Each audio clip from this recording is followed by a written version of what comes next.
अस्सलाम वालेकुम स्टूडेंट्स। आज हम 10th क्लास का चैप्टर नंबर 11 स्टार्ट करने जा रहे हैं और चैप्टर नंबर 11 का नाम है ऑर्गेनिक केमिस्ट्री। तो ऑर्गेनिक केमिस्ट्री क्या होती है, इसको हम 9th क्लास में पहले ही डिस्कस कर चुके हैं जब आपने ब्रांचेज ऑफ केमिस्ट्री को डिस्कस किया था, याद करें स्टूडेंट्स।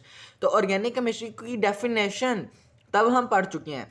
अब हमने ऑर्गेनिक केमिस्ट्री की बहुत ज़्यादा डिटेल पढ़नी है, वो क्लास 10th में है और उसका चैप्टर नंबर 11 है। जो आपका ऑर्गेनिक केमिस्ट्री है चैप्टर नंबर 11 है। तो देखते हैं ऑर्गेनिक केमिस्ट्री क्या है। तो सबसे पहले मैं आपको रिवाइज कराता हूँ जो हमने 9th क्लास में पढ़ा था। तो 9th क्लास में हमने क्या पढ़ा था, हमने पढ़ा था study of compounds of carbon and hydrogen. ये सी एंड एच का मतलब कार्बन एंड हाइड्रोजन है। आप स्टूडेंट्स अब इतने मेच्योर हैं क्योंकि आप मैट्रिक क्लास में हैं, तो 9th में आप बेसिक चीज़ें सीख चुके हैं। ये C for carbon and H for hydrogen and their derivatives और उनके डेरिवेटिव्स को। तो ऑर्गेनिक केमिस्ट्री ऐसी ब्रांच है केमिस्ट्री की जिसके अंदर हम ऐसे कंपाउंड्स को स्टडी करते हैं जिनके अंदर कार्बन है, हाइड्रोजन है या फिर दूसरे थोड़े से कंपाउंड है, वो भी हम डिस्कस करते हैं नीचे। तो ये जो ऑर्गेनिक लफ्ज है ये हमें लाइफ की मीनिंग देता है। इसी वजह से हमारे अंदर कुछ गलत रवायात थी, हमने ऑर्गेनिक केमिस्ट्री को थोड़ा सा गलत तरीके से समझ लिया स्टार्ट में। तो बताता हूँ कि 1828 से पहले पहले 1828 से पहले पहले, क्योंकि उसके बाद हमारे पास जो है ना वो वाइटल फोर्स थ्योरी रिजेक्ट हो गई थी, वो आगे मैं डिस्कस करता हूँ। तो 1828 से पहले पहले हमारे पास जो study of compounds obtained from animals and plants, यानी कि हम ऑर्गेनिक केमिस्ट्री समझते थे 1828 से पहले। 1828 से पहले हम क्या समझते थे कि ऑर्गेनिक केमिस्ट्री उन कंपाउंड्स की स्टडी है जो एनिमल से निकले हैं या फिर प्लांट से निकले हैं, यानी कि आसान मायनों में कहूँ तो वो लिविंग सोर्सेज से आए हैं। ऐसे कंपाउंड की स्टडी जो लिविंग ऑर्गेनिज्म से आए हैं उन्हें हम ऑर्गेनिक केमिस्ट्री कहते थे बिफोर 1828। बिफोर 1828 हम ये कहते थे कि ऑर्गेनिक कंपाउंड्स वो कंपाउंड्स हैं जो एनिमल्स और प्लांट से आते हैं, यानी कि लिविंग सोर्सेज से आते हैं, ऐसी जगहों से आते हैं जो जिंदा हैं। जिंदा चीज़ों के अंदर जो कंपाउंड्स हैं वो क्या होते हैं, ऑर्गेनिक कंपाउंड्स। ये हम 1828 में डिस्कस करते थे।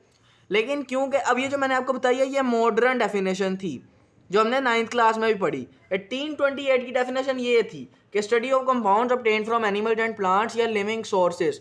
तो ये हमारे पास 1828 से पहले की डेफिनेशन थी ऑर्गेनिक केमिस्ट्री के डिस्कस करते हुए। लेकिन ये वाली हमारे पास है मॉडर्न। ये वाली हमारे पास कौन सी डेफिनेशन है बच्चों, मॉडर्न डेफिनेशन है ये वाली, ठीक है। तो इसमें हमने ये डिस्कस करना है कि कार्बन की और हाइड्रोजन के जो कंपाउंड्स होते हैं उन्हें हम ऑर्गेनिक केमिस्ट्री कहते हैं या मॉडर्न कहते हैं। और 1828 से पहले पहले हमारा ये कॉन्सेप्ट था और ये कॉन्सेप्ट गलत था, ये कॉन्सेप्ट गलत था। अब देखें हम ऐसा क्यों कहते थे, आखिर इतनी बड़ी गलती साइंसदानों से कैसे हुई कि वो सिर्फ उन कंपाउंड्स को ऑर्गेनिक कहते थे जो एनिमल्स या प्लांट से आए हैं। तो ये गलती कैसे हुई बच्चों, वो गलती ऐसे हुई मैं बताता हूँ अभी आपको। तो देखें ज़रा, प्लांट्स के अंदर कार्बन, हाइड्रोजन और ऑक्सीजन है। ये पहले भी हम जानते थे कि ऑर्गेनिक कंपाउंड्स में कार्बन और हाइड्रोजन, हम पहले भी जानते थे ऑर्गेनिक कंपाउंड में कार्बन और हाइड्रोजन होता है और 7 डेरिवेटिव्स होते हैं जैसे ऑक्सीजन, नाइट्रोजन, सल्फर या हेलोजेंस। तो बात यह है कि प्लांट्स को जब हमने देखा तो उनके सारे कंपाउंड्स कार्बन, हाइड्रोजन और ऑक्सीजन से मिलकर बने हुए थे। और जब हमने एनिमल्स को देखा तो carbon, hydrogen, oxygen, nitrogen, sulphur and phosphorus, ये सारे वो कंपाउंड्स थे जो एनिमल्स में मौजूद थे और ये वाले वो कंपाउंड्स थे जो प्लांट्स में मौजूद थे। तो हमने ये समझा कि एनिमल्स और प्लांट्स, या फिर लिविंग कह दूं अगर आसान करना चाहूँ तो लिविंग कंपाउंड्स में, लिविंग ऑर्गेनिज्म में जो कंपाउंड्स मौजूद होते हैं वही ऑर्गेनिक कंपाउंड होते हैं और उसको ही हम ऑर्गेनिक केमिस्ट्री में स्टडी करते हैं। तो बेटा ये बात यहाँ से गलत हुई थी हमारी, यहाँ से हम ये गलत डेफिनेशन पर आए थे क्योंकि प्लांट्स और एनिमल्स में सिर्फ वही कंपाउंड्स थे जो ऑर्गेनिक थे उस डेफिनेशन के मुताबिक। आइए अब ज़रा देखते हैं कि वाइटल फोर्स थ्योरी क्या है और वाइटल फोर्स थ्योरी क्या कहती है। जी तो ये जैकब बर्जीलियस मैंने लिखा है यहाँ पर और आपको जैकब बर्जीलियस की फ़ोटो भी नज़र आ रही होगी। तो ये उस्ताद हैं जैकब बर्जीलियस जिन्होंने दी थी हमें वाइटल फोर्स थ्योरी। क्या दी थी, वाइटल फोर्स थ्योरी। अब वाइटल फोर्स थ्योरी कहती क्या है, ये ओ सी का मतलब है organic compounds, O for organic, C for compound, आपने कंफ्यूज नहीं होना। तो organic compounds can not be prepared, organic compounds can not be prepared in laboratory. हम इसको लेबोरेटरी में प्रिपेयर नहीं कर सकते, ऑर्गेनिक कंपाउंड को हम लेबोरेटरी में प्रिपेयर नहीं कर सकते, यानी कि हम इनको सिंथेटिक वे में प्रिपेयर नहीं कर सकते, हम इसको खुद से प्रिपेयर नहीं कर सकते। इसको सिर्फ ऑर्गेनिक कंपाउंड्स को सिर्फ लिविंग ऑर्गेनिज्म, क्या बच्चों, लिविंग ऑर्गेनिज्म ही बना सकते हैं, लिविंग ऑर्गेनिज्म ही बना सकते हैं ऑर्गेनिक कंपाउंड्स को। अब देखते हैं कि ऐसा क्या था। तो इसकी उसने वजह हमें क्या बताई। उसने पहले तो हमें कहा कि ऑर्गेनिक कंपाउंड जो है ना वो सिर्फ लेबॉर्ट्री में नहीं बना सकते, हम उनको सिर्फ ऑर्गेनिज्म से बना सकते हैं। कौन बना सकते हैं बच्चों, ऑर्गेनिज्म बना सकते हैं। और उसकी वजह उसने क्या दी कि उसने कहा we need a special mysterious force, we need a special mysterious force. और ये मिस्टीरियस फोर्स से मुराद इसकी रूह था, यानी कि लिविंग ऑर्गेनिज्म में बच्चों क्या मौजूद होती है, रूह मौजूद होती है, यानी कि वो एक मिस्टीरियस फोर्स है, क्योंकि हम रूह के बारे में जानते नहीं है। मिस्टीरियस का मतलब होता है पुरस्रार। मिस्टीरियस का मतलब क्या होता है बेटा, पुरस्रार। तो रूह जो है एक मिस्टीरियस फोर्स है, हम उसके बारे में ज़्यादा नहीं जानते, तो वो एक पुरस्रार फोर्स है। तो मिस्टीरियस फोर्स का होना लाजमी है ऑर्गेनिक कंपाउंड्स बनाने के लिए। तो जो ऑर्गेनिजम्स ऑर्गेनिक कंपाउंड बना सकते हैं उनके अंदर रूह होगी, और रूह क्या है, मिस्टीरियस फोर्स। और हम इनको लेबॉर्ट्री में क्यों नहीं बना सकते, क्योंकि हमारे पास रूह नहीं है, मिस्टीरियस फोर्स हम पैदा नहीं कर सकते खुद से, वो हमारे अंदर है, ऑर्गेनिजम्स के अंदर है, ठीक है। तो इसलिए वो ऑर्गेनिज्म के अंदर हो सकती है। अच्छा जी, अब ये वाइटल फोर्स थ्योरी जो थी ना, इसको रिजेक्ट कर दिया गया। कब, वाइटल फोर्स थ्योरी रिजेक्ट हो गई, और रिजेक्ट करने वाले उस्ताद थे उस्ताद वूलर शाइन।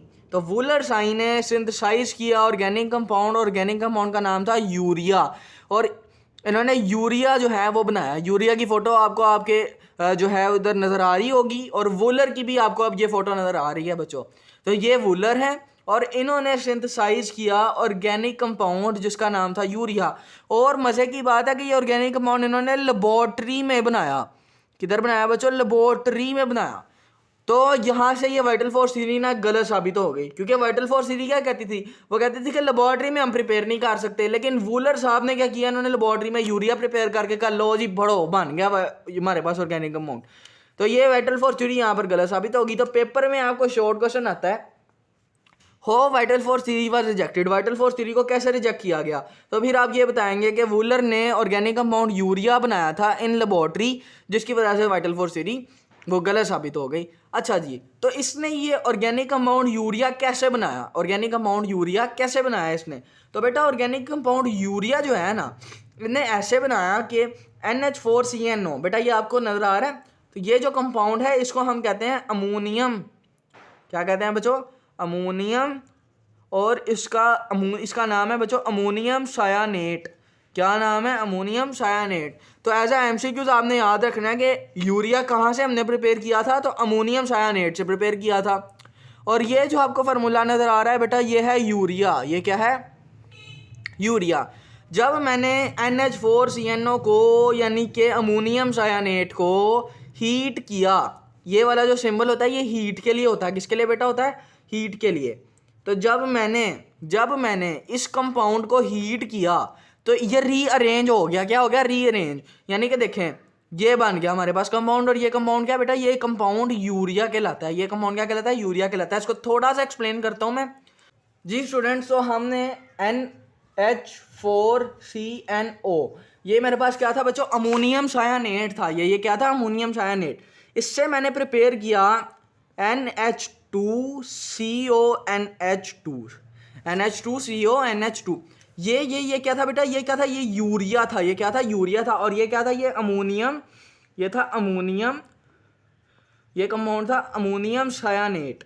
मैंने इस कंपाउंड को हीट किया, इसको मैंने एक बीकर में रखा, ठीक है। यहाँ पर मैंने इसको हीट दी, क्या दी, हीट दी। जब मैंने इस कंपाउंड को हीट दी ना, तो ये आहिस्ता आहिस्ता इसमें कन्वर्ट होने लग गया, यूरिया में कन्वर्ट होने लग गया। तो बेटा ये यूरिया, और मैंने आपको प्रोसेस एक्सप्लेन कर दिया कि कैसे मैंने इसको बनाया। अब देखें यूरिया के फार्मूले थोड़े थोड़े चेंज होते हैं, यानी कि फार्मूला तो यही होता है, लिखने का तरीका थोड़ा सा अलग होता है। देखें ज़रा, इसमें NH2 है, कार्बन मोनोऑक्साइड है, और NH2 है। फॉर इंस्टेंस, तो ये NH2, ये NH2, और ये क्या है, CO। तो ये ऐसे भी लिखा जाता है बच्चों, CO bracket NH2 whole twice. ये इस तरह भी लिखा जाता है। और ये कंपाउंड भी यूरिया है, ये कंपाउंड भी क्या है, यूरिया। तो आपने जब ये कंपाउंड इस तरह लिखा हो तो ये फिर भी यूरिया ही होगा। बस फार्मूले में हमने इधर उधर किया, फार्मूले में चीज़ों को, आपने कंफ्यूज नहीं होना। ऑर्गेनिक कंपाउंड जो है ना, organic organic compounds. Organic compounds बेटा बहुत सारे हैं, ऑर्गेनिक कंपाउंड्स बेटा बहुत सारे हैं। एक अंदाजे के मुताबिक 10 मिलियन कंपाउंड हर साल बनाते हैं हम। 10 मिलियन ऑर्गेनिक कंपाउंड्स हम हर साल बनाते हैं एक अंदाजे के मुताबिक। अब कुछ ऑर्गेनिक कंपाउंड मैं यहाँ पर लिखूंगा और साथ उनको उनकी फोटोज भी दिखाऊंगा आपको। तो पहले ऑर्गेनिक कंपाउंड है हमारे पास बेटा कार्बोहाइड्रेट्स। पहले कंपाउंड क्या है? कार्बोहाइड्रेट्स। गालिबन बायोलॉजी वाले स्टूडेंट्स ने पढ़े होंगे। उसके बाद दूसरे कंपाउंड जो है वो है हमारे पास प्रोटीन्स, वो भी ऑर्गेनिक कंपाउंड्स हैं, ठीक है। इसके बाद हमारे पास लिपिड्स, लिपिड्स भी ऑर्गेनिक कंपाउंड्स हैं। और प्रोटीन्स में हमारे पास एक चीज़ आती है बेटा एंजाइम्स। ये आपने बायोलॉजी में पढ़ा होगा 9th क्लास में। तो एंजाइम्स आर प्रोटीन्स। तो बेटा ये एंजाइम जो है ये प्रोटीन ही होते हैं।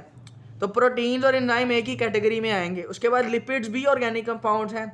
इसके बाद हमारे पास फैट्स, क्योंकि लिपिड्स ही फैट्स भी होते हैं ज़्यादातर केसेस में, तो फैट्स भी हमारे पास ऑर्गेनिक कंपाउंड्स हैं। इसके बाद ड्रग्स यानी कि दवाइयाँ, ड्रग्स भी हमारे पास ऑर्गेनिक कंपाउंड्स हैं। फार्मास्यूटिकल प्रोडक्ट्स हैं। उसके बाद फर्टिलाइज़र यानी कि खाद वगैरह जो है हमारी, जो हम फसलों में डालते हैं ना खाद बेटा, ये खाद भी ऑर्गेनिक कंपाउंड होता है। और ये खाद में बहुत ज़्यादा मिकदार में यूरिया मौजूद होता है। यूरिया खाद होती है बेटा, आपने कभी एड्स में भी देखा होगा, टीवी एड्स में। तो यूरिया खाद एक नाम है यूरिया खाद का, फर्टिलाइज़र का। तो फर्टिलाइज़र में ज़्यादातर यूरिया भी मौजूद होती है और नाइट्रोजन वाली भी होती हैं ज़्यादातर। अच्छा जी, नेक्स्ट हमारे पास कंपाउंड है पेंट्स, यानी कि कुछ पेंट भी हमारे पास जो है ऑर्गेनिक होते हैं।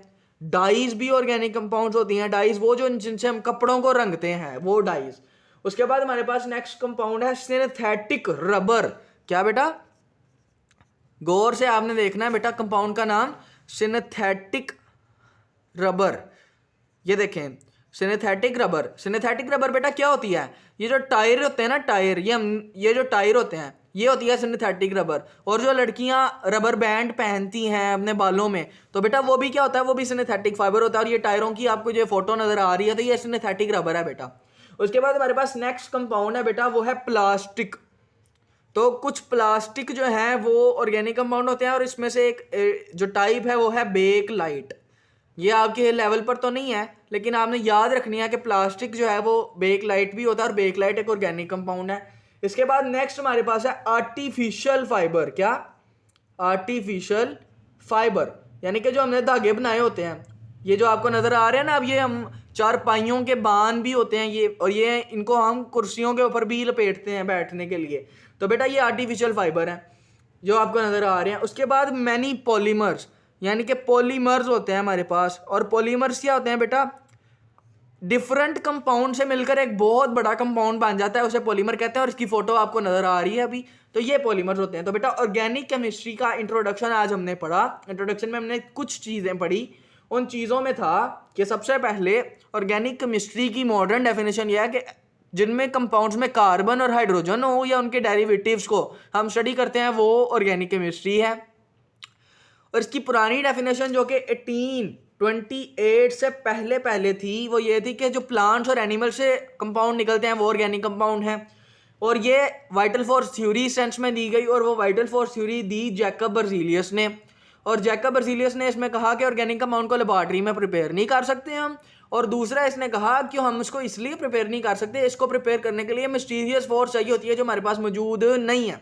हमारे पास वूलर आए और वूलर ने हमारे लिए यूरिया बना दिया, जो कि सिंथेटिक तरीके से बनाया। उन्होंने लेबॉरेटरी में बनाया, उन्होंने यूरिया बना दिया हमारे लिए। और ये यूरिया जो था हमारे लिए फ़ायदेमंद साबित हुआ इसलिए कि इसने वाइटल फोर्स थ्योरी को रिजेक्ट कर दिया। इसके बाद हमारे पास एक साइंसदान आए जिसका नाम था कोल्बे। कोल्बे एक साइंसदान थे जिन्होंने बनाया एसिटिक एसिड। क्या बनाया? Acetic acid. और ये एसिटिक एसिड हमारे ना सिरके में इस्तेमाल होता है, विनेगर में। किधर इस्तेमाल होता है भाई? सिरके में इस्तेमाल होता है या विनेगर में इस्तेमाल होता है। तो आपने ये बात याद रखनी है। उसके बाद